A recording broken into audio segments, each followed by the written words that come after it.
Muy bien, muy bien. Vamos a considerar en el día de hoy una reflexión que se encuentra en los primeros versos del capítulo 3 del libro de Gálatas y queremos compartir con ustedes esta reflexión. Ojalá ustedes me puedan acompañar y compartir esto porque es de vital importancia para el desarrollo cristiano, para todos los que somos creyentes y que le servimos al Señor y que queremos crecer y queremos progresar en las cosas de Dios.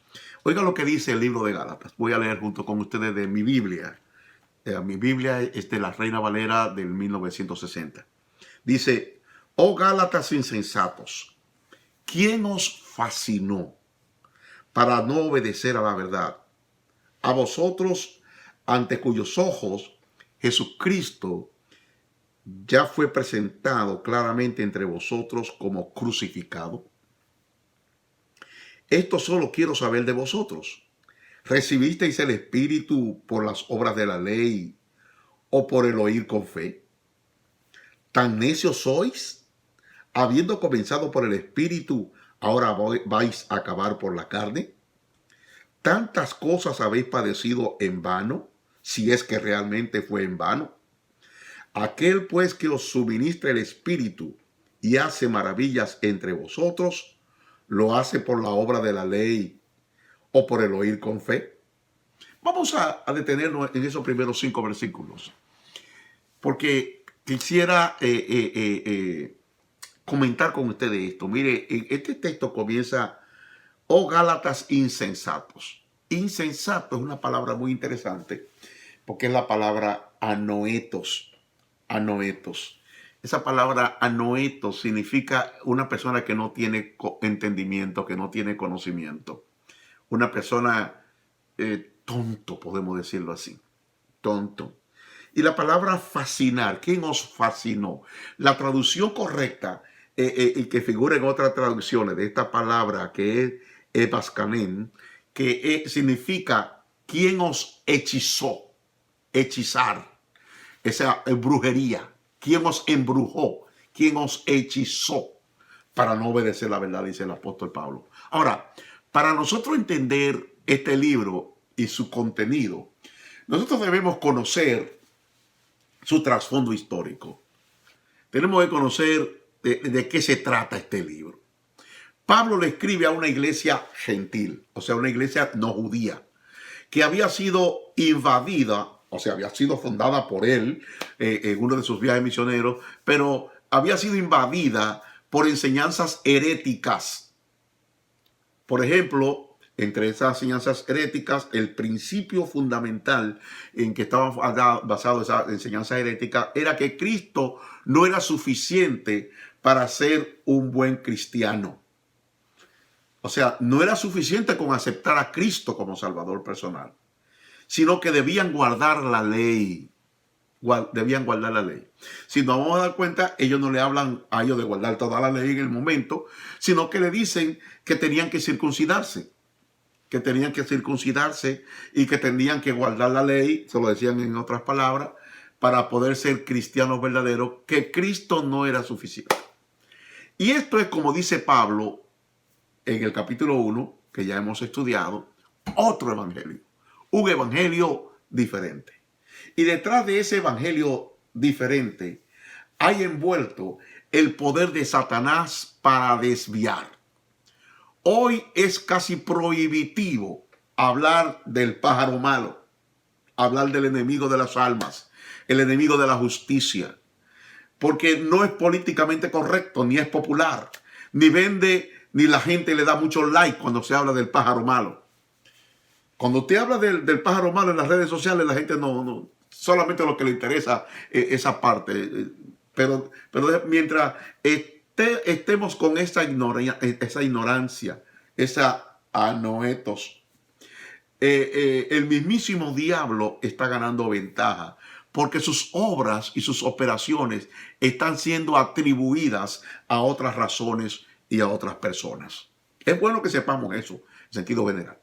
Aunque Satanás sabe que ya está vencido de jure, y estoy utilizando una terminología legal, ¿verdad? De jure, y que un día de facto su lugar será el lago de fuego que arde con fuego y azufre.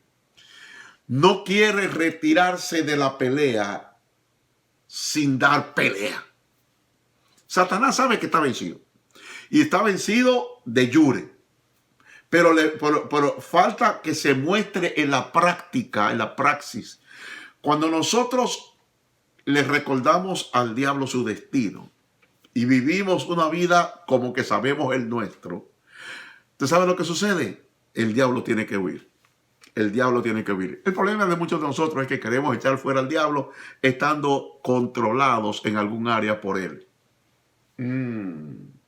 Recuerdo hace muchos años, siendo yo un nuevo creyente, muchos años, casi medio siglo, siendo yo un nuevo creyente, estaba en la congregación y había una de esas actividades espirituales y había un evangelista de visita, estaba allí, él era evangelista que visitaba ocasionalmente a la iglesia y no sé si él era parte de la iglesia, no recuerdo bien si era, creo que no, pero él siempre visitaba la iglesia y con otro amigo que también conocí, y llegaba a la iglesia y en una de esas se manifestó un demonio, se manifestó el diablo en una persona. Y comenzó a hablar y a decir y a botar el pulmarajo y con un lenguaje gutural. Era una mujer, pero hablaba como un hombre. Y esa cosa, y tenía una fuerza descomunal. Levantaba una banca donde cabían 8 a 10 hombres y lo levantaba ella sola así. Era una cosa como si fuera Hulk, el hombre increíble. The Incredible Hulk. Déjeme decirle, yo no había visto una cosa así. Yo era un joven creyente, nuevo creyente, y que estaba viendo todas estas cosas y yo estaba, mire, anonadado de que esas cosas pudieran ocurrir. Pero me asombraba más el hecho de que alguien sin mucha le echaba fuera, le reprendía y le decía, fuera diablo. Y eso se revolcaba y se botaba espuma. ¡Ah! ¡Ah! Y yo estaba asombrado al ver todas estas cosas dentro de la congregación porque yo nunca había visto eso. Entonces, sin embargo, en ese momento buscan al evangelista para que vengan y le ore. El evangelista viene y le pone las manos y le dice, Satanás, sal fuera. Y el demonio que está dentro de la mujer le habla con aquella voz gutural, con aquella voz que parecía, salida de ultratumba. Le dice a ti, ¿por qué tú me vienes a orar? Le dice, ¿por qué vienes a orarme si tú no estás orando? Y el evangelista, yo vi que se encogió, cambió de color, se paró y se fue. Y yo me quedé asombrado. ¿Qué pasó? ¿Qué pasó aquí? Y es que Satanás sabe ganar ventaja sobre cosas que él sabe porque nosotros las decimos o las mostramos, porque Satanás no sabe lo que tú piensas, pero él quiere ganar ventaja sobre nuestra ignorancia. ¿Quién le dijo al diablo que para echarlo fuera a él había que estar orando? Pero el hermano tampoco lo sabía. Como no lo sabía, entonces salió corriendo y se dejó amedrentar por el diablo. El diablo logró su objetivo. Y ese es el problema, ya eso que tengo que traerlo, y por eso traje a colación la anécdota. Porque muchas veces nosotros, por esa ignorancia, esa anoetos, por ser insensatos, por no tener un conocimiento pleno de quién es Dios, quién es nuestro enemigo, nosotros vivimos atados y enlazados por sus artimañas. El diablo sabe que él está vencido de jure.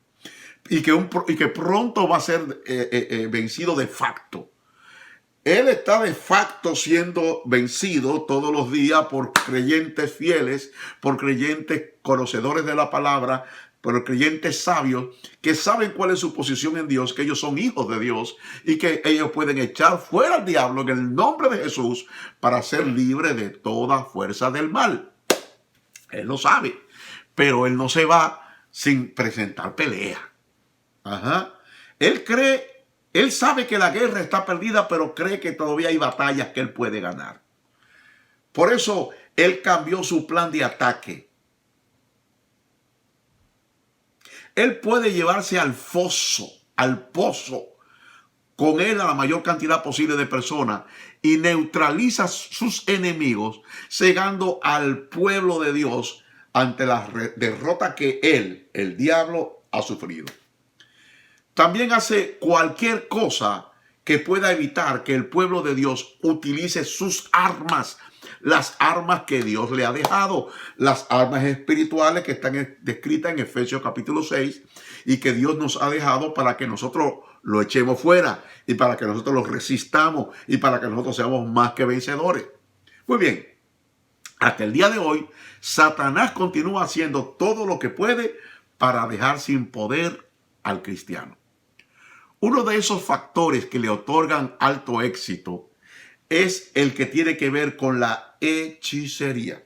Por eso estoy diciendo el texto que dije, oh Gálatas insensatos, o sea, necios, tontos, ignorantes, ¿quién os fascinó o quién os hipnotizó? ¿Quién os confundió? Entonces, la hechicería está dentro de la iglesia. Se encuentra dentro de la iglesia. Los Gálatas la tenían allí porque habían sido fascinados. Cuando Satanás mete una creencia dentro de nosotros como que es de Dios y no es de Dios, sino que tiene procedencia infernal, viene del diablo. Entonces, él gana ventaja cuando eso ocurre. Entonces, una de las cosas uno de los factores que le han creado o que le otorgan éxito a Satanás en el diario vivir tiene que ver con eso de la hechicería, y de la cual nosotros hemos hablado en otras enseñanzas, aclarando que hechicería no es solamente lo que tiene que ver con ocultismo, sino también, y preponderantemente se observa dentro de nuestras congregaciones, bajo el barniz de otras cositas que se presentan. Por ejemplo, le voy a poner algunas cositas que se presentan como hechicería. La rebelión. La rebelión. Nosotros sabemos lo que es rebelión. Rebelión. Muchas veces no la entendemos, pero no significa que nosotros no sepamos que lo que estamos haciendo está mal. Déjeme explicarle. La rebelión tiene que ver con oponerse, resistir a la autoridad. A la autoridad, sea este el papá, la mamá, sea este el amo, el jefe, sea este el policía, sea este el presidente, el alcalde, el gobernador, sea este el pastor, sea la autoridad. Resistir a la autoridad. Y hoy usted oye muchas personas que se lamben la cara hablando de la autoridad. Ustedes recuerdan que cuando dice el libro de Judas, que el arcángel Miguel, que es uno de los príncipes de Dios, el guerrero más poderoso que tiene Dios. Gabriel es más mensajero que batallador, pero Miguel es un guerrero, es batallador. Y estaba peleando con Satanás, dice el libro de Judas, por el cuerpo de Moisés. Dice, pero sabiendo, él dice, no blasfemó contra la autoridad superior, sino que dijo, porque Satanás es una autoridad, aunque nosotros querramos o no, hay autoridades, y hay autoridades que a nosotros nos simpatizan o no nos simpatizan, pero nosotros tenemos que estar sujetos a la autoridad. Por eso el centurión fue tan elogiado por el Señor, porque le dice, yo soy hombre con autoridad y tengo hombre bajo mi autoridad. Y digo a este, haz esto y lo hace. Y el Señor se asombró y dijo, oye, ni en Israel he hallado tanta fe. ¿Por qué? La fe está relacionada con el hecho de sujeción a la autoridad, con la obediencia a la autoridad. El día pasado alguien me hablaba de su líder y me decía que tenía que eso, que yo cuánto y que tenía tal. Y yo le comenzaba a esa persona, decía, tú eso está bien. Todo eso que usted me dice posiblemente esté bien, pero déjeme decirle algo. Es su autoridad. Es su autoridad. Y si usted no reconoce que esa es su autoridad, usted va a estar mal. Porque usted va a estar en rebelión. Y la rebelión se originó en Satanás. Satanás es el padre de la rebelión. Y él mete ese espíritu de rebelión dentro de los corazones de los hombres para que se levanten contra la autoridad establecida. Y no importa de qué color sea. no importa qué partido sea, no importa de tan espiritual ni qué religión sea. Si usted se rebela contra la autoridad, usted está siendo usado por el mismo diablo. Tenemos que pedirle a Dios que nosotros podamos en el nombre del Señor considerar, ponderar el hecho de que lo que estamos tratando es una realidad. De lo que estamos tratando de la rebelión es una verdad. Y si es una verdad, muchos patos van a salir y caer en el agua. Muchos patos. Porque hay mucha rebelión. Déjeme decirle, de hecho, muchas de las congregaciones que hoy conocemos y que posiblemente algunos de ustedes pertenezcan, son producto de rebelión. Son producto de alguien que se rebeló contra la autoridad. De alguien. Y eso hay que entrar dentro de un proceso de sanación, un proceso de liberación, hay un proceso, ¿tú sabes de qué? De perdón. Todas esas cosas tienen que ocurrir para nosotros ser liberados y que no se nos afecte el mismo espíritu. Porque aunque nosotros no querramos, si nosotros estamos en un lugar, en un hogar, en una iglesia, en una sociedad, en un club, donde hay rebelión, eso se va a manifestar en nuestras vidas. No, quizás no se manifieste en el mismo momento, pero en algún momento de nuestra vida, se va a manifestar en nosotros y en gente que están junto a nosotros. Entonces, una de las formas de cómo se manifiesta la hechicería es a través de la rebelión. Rebelión. Otra forma es a través de la manipulación. Manipulación. Yo no sé si usted sabe que mucha gente utiliza la manipulación. ¿Y cómo les gusta a muchos cristianos que lo manipulen? Se manipulan el razonamiento, se manipulan los sentidos, se manipula los sentimientos. Yo siempre digo, oh Dios mío, ayúdanos, Padre. Porque hay gente que comienzan y te hacen un escándalo y hay gente que cree que si no hay mucho escándalo, no está la presencia de Dios. Y no saben que el mucho escándalo, el mucho movimiento y la mucha... lo que están haciendo es manipulando las emociones para decir que Dios está en el lugar. Tenemos que tener mucho cuidado. Manipulación es mover los sentidos para que la persona piense que ese es una cosa que no es. Se manipulan los pensamientos. Miren, nosotros estamos constantemente bombardeados por manipulación. ¿De qué estamos hablando? Por ejemplo, yo no sé cuántos de ustedes ven televisión. Yo soy culpable, yo veo, de vez en cuando veo televisión.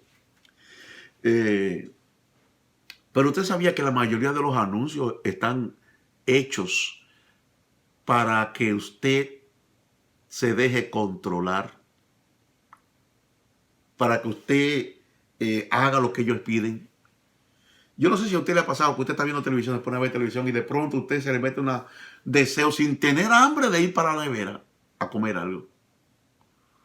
¿Por qué? Porque un anuncio que estaba allí, sin que usted darse cuenta, le metió esa semillita y a usted inconscientemente o subconscientemente lo mandó a ir a la nevera. Somos manipulados para que compremos los productos que se venden. Somos manipulados por las noticias y por la gente que controla las noticias para que creamos cosas que no son como ellos dicen. Siempre acuérdense de Stephen Glass. Siempre le hablo de él. ¿Por qué? Porque este fue un periodista que lo descubrieron alterando y falsificando noticias. Y entonces una vez le preguntaron en una entrevista que cómo era que él hacía eso. Y él decía simplemente esto. Hay un hecho A que es verdadero. Hay un hecho B que es medio verdad. Hay un hecho C que es falso. Y yo, cuando tú me crees la primera parte que yo te doy la primera parte. Y te digo, por ejemplo, vamos a suponer que haya un disturbio en tu barrio, en tu localidad. Y entonces te presentan el disturbio. ¿Es cierto el disturbio? Sí, es una verdad. Hay un disturbio. Pero dentro de la noticia y la presentación del disturbio, que es el hecho A, te presentan un hecho B que es medio verdad. Y acusan ¿a quién? Acusan al jefe de la policía, acusan al alcalde, acusan al gobernador, o acusan al presidente, o acusan que eso es media verdad. ¿Por qué? Bueno, porque si hay un disturbio en un lugar y la policía no está prestando atención, es media verdad que la policía es medio culpable por no estar prestando atención a ese lugar, pero no era totalmente la verdad porque nadie tiene control sobre la gente que está creando el disturbio. Entonces ustedes se dan cuenta, pero viene una tercera cosa que es falsedad. Y dicen que eso es por causa del gobierno o es por causa del cristianismo, o es por causa de la Biblia, o es por causa... Y cuando viene a ver, usted que creyó la primera cosa porque era verdad, y como todo eso lo presentan en la misma noticia, entonces usted al final cree lo último, que es una mentira. Lo mismo ocurre con las propuestas que se presentan en el Congreso. Ustedes sabían que la mayoría de las cosas que a veces nosotros no sabemos por qué el Congreso se opone a ciertas cosas y por qué en donde el Congreso no es comprado. Porque hay gente que están comprados, están vendidos y aprueban todo lo que venga de su líder. Aunque sea verdad o sea mentira, lo que sea. Entonces, ¿qué es lo que hacen muchas veces con los legisladores? Que tienen una propuesta de decir, por ejemplo, vamos a ayudar a los pobres.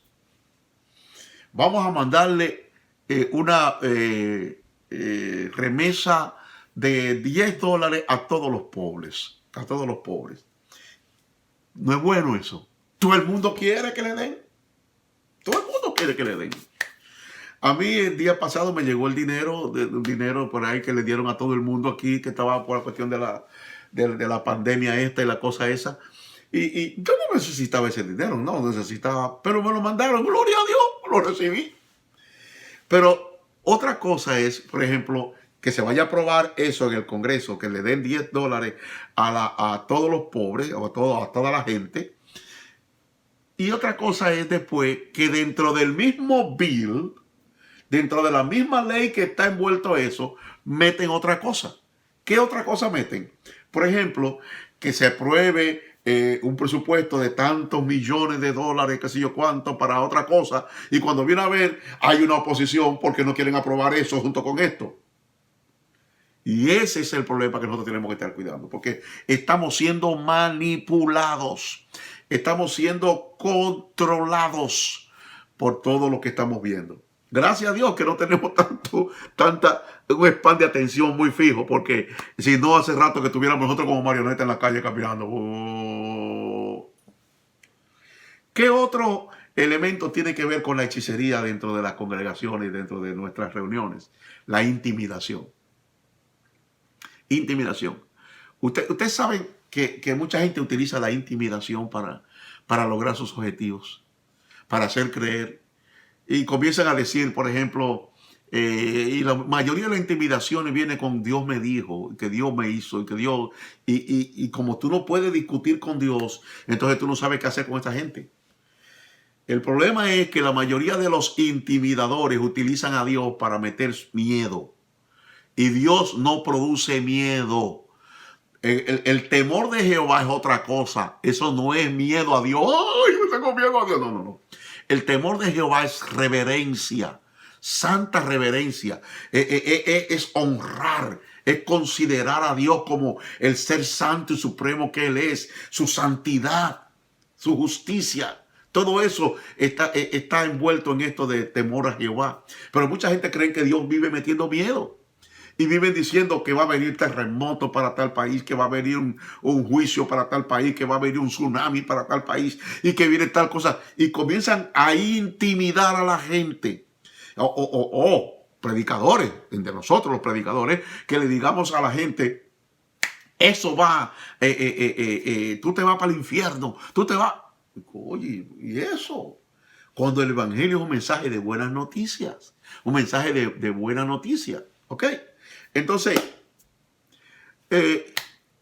la intimidación, métele miedo a la gente. Si te vas a morir. Si te vas, te va a ir mal. Si te va, déjenlo que se vaya. La gente es libre para hacer lo que le da la gana. Nadie puede detener a nadie, nadie lo va a obligar, nadie lo puede retener. Nadie. A ningún pastor le gusta perder gente. A ningún pastor. Y muchas veces usamos nosotros la intimidación para que la gente no se mueva, para que la gente no se vaya. Y no es porque el problema es que la gente utiliza entonces a Dios y entonces después el pastor viene a echarle para atrás que no fue Dios. Porque posiblemente no fue Dios que le dijera eso, pero la persona tiene un sentimiento de que tiene el deseo de prosperar o de que cualquier cosa y quiere irse. Y ese es su problema. Que si le va mal es otra cosa. Porque hay gente que le van a ir mal donde quiera que vayan. Le va a ir mal donde quiera que vayan. ¿Por qué? Porque ellos no quieren hacer lo que Dios lo ha puesto a hacer. Si Dios a mí me mandó a predicar, ¿qué hago yo metido en política? Si Dios me manda a mí a ser un pastor, ¿qué hago yo metido en negocios? Si Dios me mandó, y mire hermano, no son pocos amigos, mis amigos si alguno de mis amigos ve esto, sabe de qué es verdad, que me han querido meter en sus negocios y en sus cosas. Yo no, Dios me dijo a mí que no, que Él me iba a sostener, que todo lo que yo necesito es a Él, más nada. Y ahí en eso estoy yo fijo, nadie me saca de ahí. ¿Por qué? Porque Dios me lo dijo. Entonces, el otro elemento de la hechicería dentro de la congregación es la dominación. Entonces, rebelión, manipulación, intimidación y dominación. O sea, querer dominar. Mire que Dios al hombre le dio control, le dio dominio. Mire lo que dice en Génesis capítulo 1, versículo 29 dice, versículo 27 dice, y creó Dios al hombre a su imagen y a la imagen de Dios lo creó. Varón y hembra los creó. Y los bendijo Dios. Y le dijo, fructificad, multiplicaos, llenad la tierra y sojuzgadla. Y señoread en los peces del mar, en las aves de los cielos y en todas las bestias que se mueven sobre la tierra. Mire, esa palabra señorear habla de dominio. Pero si ustedes se dan cuenta, ahí no le dice al hombre que él va a tener dominio sobre el otro hombre. Pero cómo nos gusta a nosotros controlar y manipular e intimidar para controlar, para dominar al otro hombre. Dios no te dio una esposa para que tú la controles, para que tú la domines. Dios no te dio un marido para que tú lo controles y lo domines, sino para que seamos pareja, para que seamos ayuda idónea, tanto del hombre de la mujer como la mujer del hombre. Por eso vamos a pedirle a Dios que nos ayude. Cuando nosotros vemos el barniz de todas estas cosas dentro de la congregación o dentro de la familia o dentro de la comunidad o dentro de nuestra relación, nos damos cuenta de que hay hechicería. Por lo tanto, en este trabajo nos queda para tres de los fundamentos más sutiles de la hechicería para este tiempo. Mire, en este trabajo de hechicería hay tres de los elementos más utilizados por el diablo en este tiempo para la hechicería. La hechicería es el legalismo, la culpa y la condenación.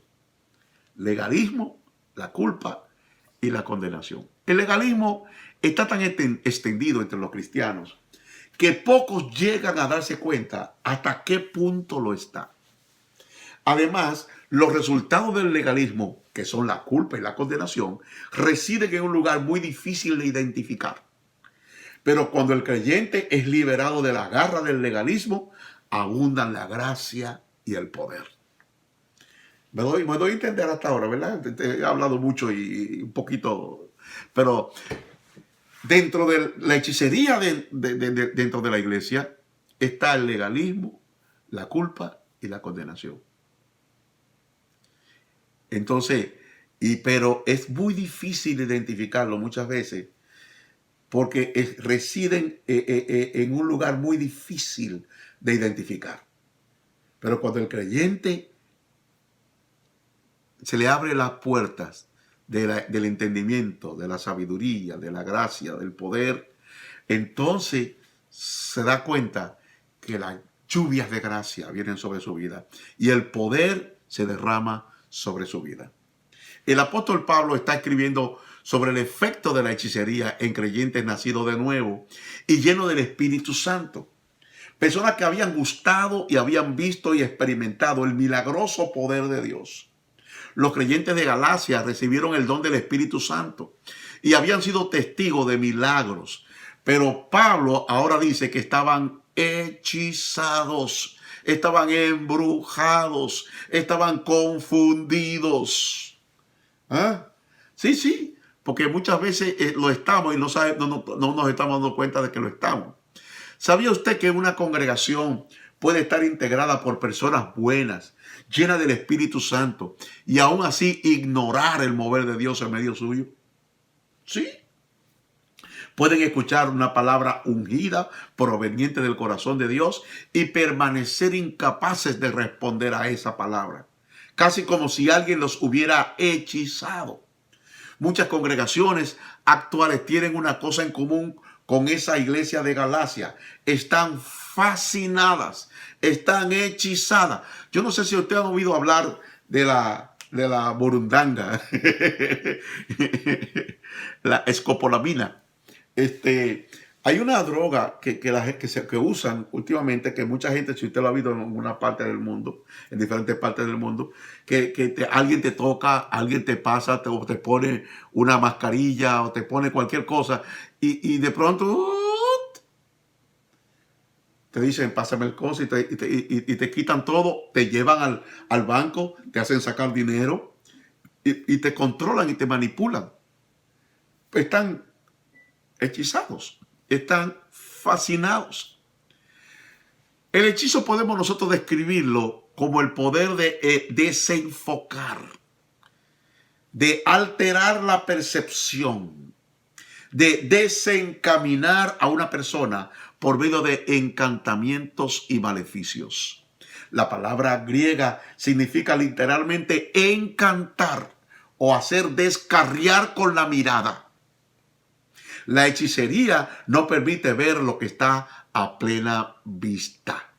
Como les decía, en la actualidad la televisión, las redes sociales, los periódicos, las revistas están llenos de noticias, anuncios que exaltan los beneficios de lo malo y denigran lo que Dios dice que es bueno.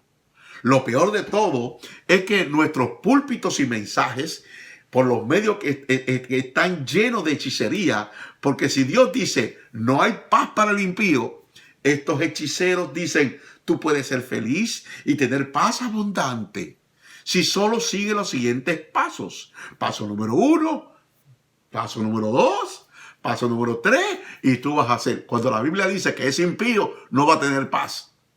No hay paz para el impío, dice la Biblia. Pero hoy tenemos un mensaje positivista, pero sin Dios. Y queremos llegar al cielo sin Dios. Queremos como los habitantes de Babilonia, de Babel, que construyeron una torre. ¿Sabe para qué? Para llegar al cielo. Para que si Dios volvía y los confundía las lenguas, ellos saber dónde volver. Querían llegar al cielo sin Dios. Ese es el espíritu de Babilonia. La Biblia dice, malditos los que no permanecen en todas las cosas escritas en el libro de la ley para hacerlas. ¿Y sabe lo que dicen los hechiceros? A personas que no conocen al Cristo de la cruz, tú eres bendecido. Mire, bendecidos solamente son los que tienen al bendito. El bendito se llama Jesucristo. Jesucristo es el bendecido y es en Cristo que somos bendecidos porque tenemos a Cristo, pero el que no tiene a Cristo no puede ser bendecido. Ahora, si usted llama bendición a tener dinero, eso es otra cosa, pero bendición no es solamente dinero. Bendición es prosperidad en todo el sentido de la palabra, como dice el apóstol Juan, así como prospera tu alma. Podemos prosperar en todas las cosas. Dios quiere que nosotros prosperemos, pero prosperemos en Él. Por eso ustedes son responsables. En estos días me incomodé tanto. Le voy a decir por qué me incomodé. Y ustedes tienen que saberlo, porque yo no me gusta ocultar nada. Yo lo digo todo. Yo lo digo todo lo que pienso. Usted dirá, ay, ¿por qué es eso, pastor? Digo, bueno, eso mismo, porque no tengo que a quién tenerle miedo. Y yo no tengo por qué tener miedo. ¿Por qué tengo que tener miedo a esta edad? Ya yo sé para dónde voy, sé quién soy, de dónde vengo.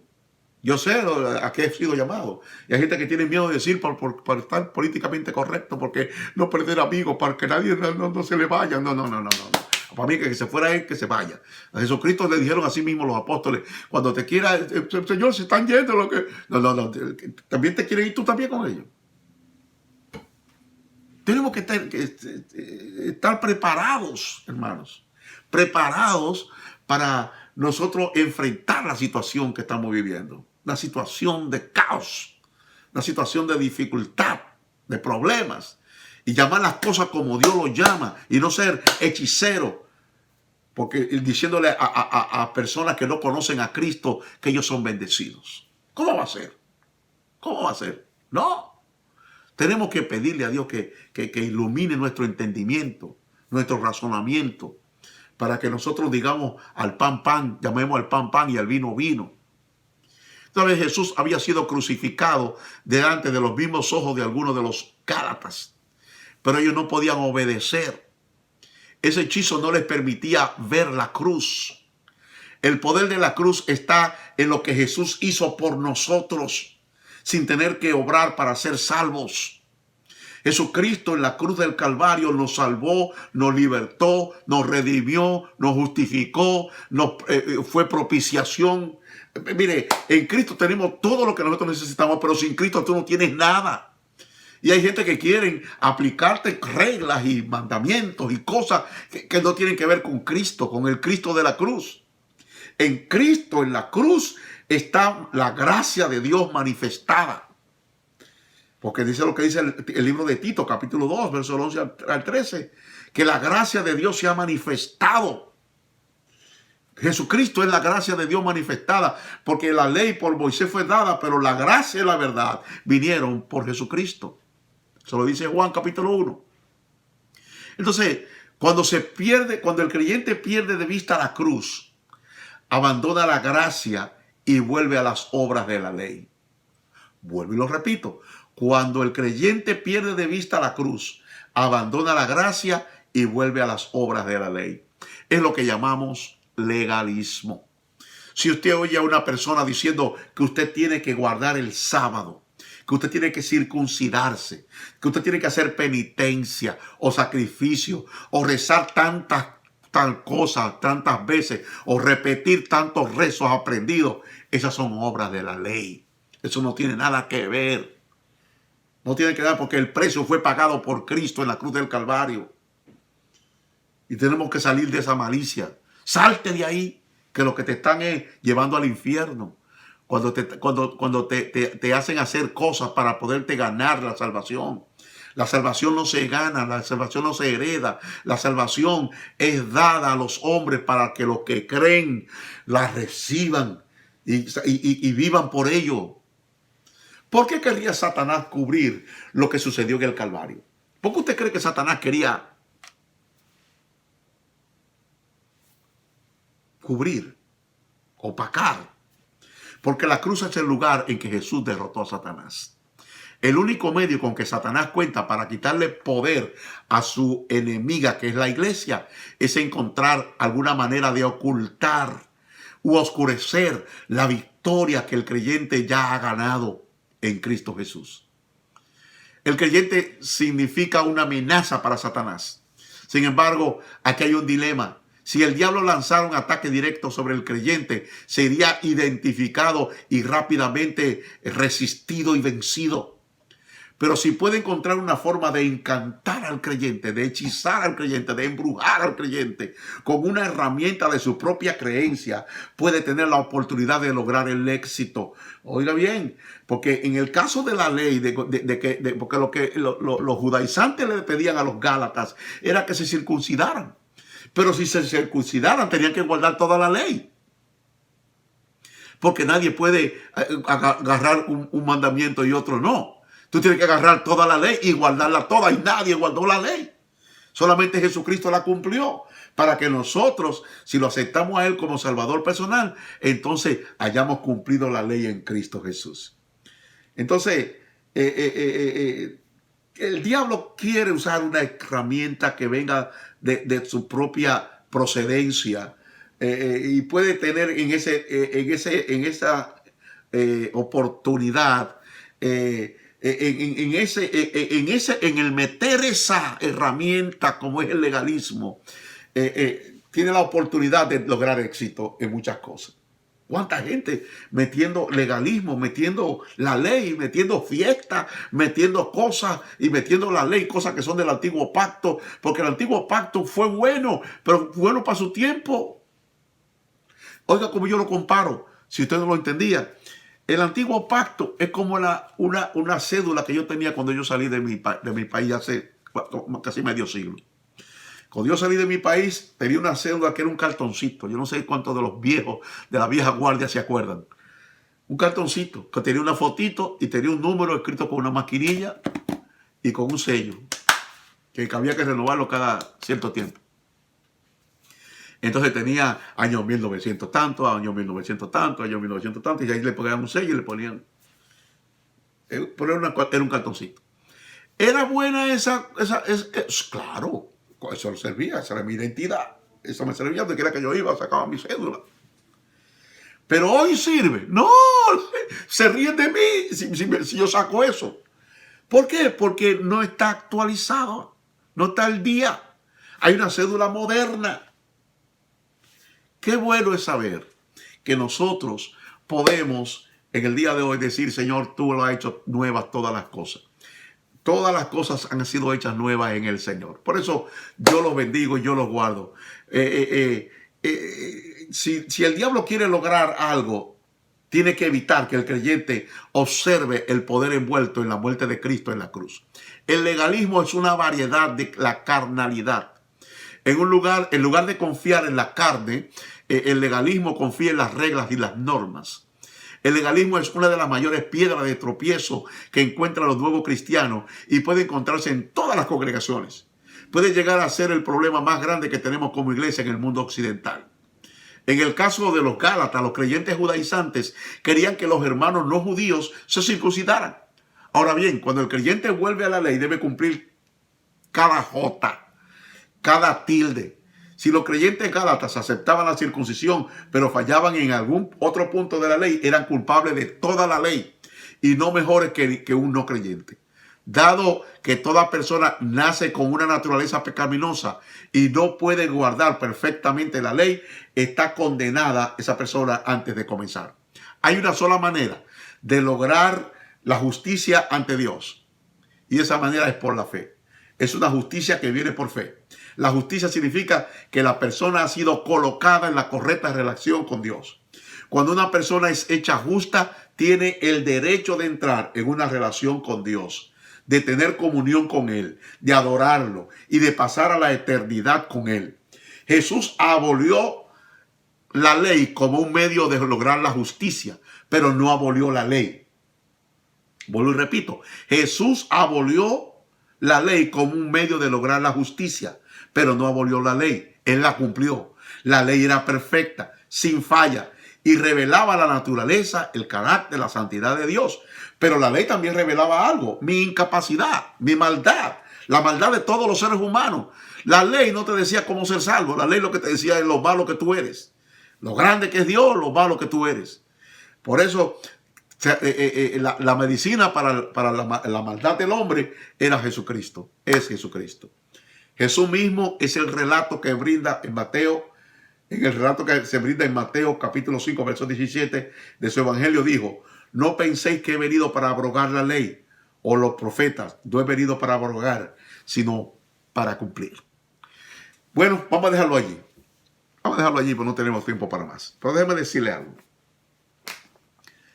Si tú quieres en el día de hoy ser salvo, si tú quieres estar en una buena relación con Dios, tienes que recibir a Jesús como tu Salvador. No es guardando ley. Tú no eres pecador porque guarde o deje de guardar, porque haga o deje de hacer. No, no, no, no. Tú haces porque eres un pecador, pero no eres pecador porque haces. ¿Me doy a entender? Lo explico de esta manera. Si tú eres un ladrón, que Dios te libre mal. Si tú eres una persona que eres un mentiroso, un adúltero, el pecado que sea. Si tú eres pecador nada más porque tú haces eso, entonces tú nomás tienes que dejar de hacer eso para dejar de ser pecador. Y no es verdad. Aunque tú dejes de hacer todo lo malo en la vida, tú no dejas de ser pecador. Y ese es el error que muchos viejos tienen. Todos los viejos que me están escuchando, escúchenme esto. Muchos viejos creen que porque ya no pueden adulterar, porque ya no pueden, porque ya no le da el cuerpo para eso, entonces ya piensan que ya no son pecadores. O porque dejaron de fumar, ya no son pecadores. O porque dejaron de beber porque le estaba dañando el hígado, ya no son pecadores. No, tú sigues siendo el mismo viejo pecador, pero sin la mala costumbre o sin los frutos del pecado. ¿Tú qué es lo que tienes que hacer? Entregarle tu corazón a Jesús y decirle, Señor, límpiame de mi pecado, porque lo único que limpia el pecado es la sangre de Jesucristo. La sangre de Jesucristo. Si tú quieres ser salvo, yo voy a hacer una oración contigo en esta hora. Ora conmigo. Padre, en el nombre de Jesús, te entrego mi vida, te entrego mi corazón. Perdóname. Inscribe mi nombre en el libro de la vida. No quiero ser más pecador. Sé tú mi Padre, que yo quiero ser tu Hijo. En el nombre de Jesús, deshago todo pacto que en ignorancia o a sabiendas hice con el mundo, con la carne, con el diablo, y hago un nuevo pacto basado en tu sangre. En el nombre de Jesús es hecho.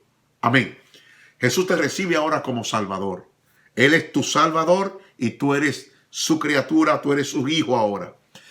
Oye, si hiciste esa oración, escríbenos aquí por donde nos está viendo, o nos puede también llamar al teléfono 973-274-0992. Repito el teléfono, 973-274-0992.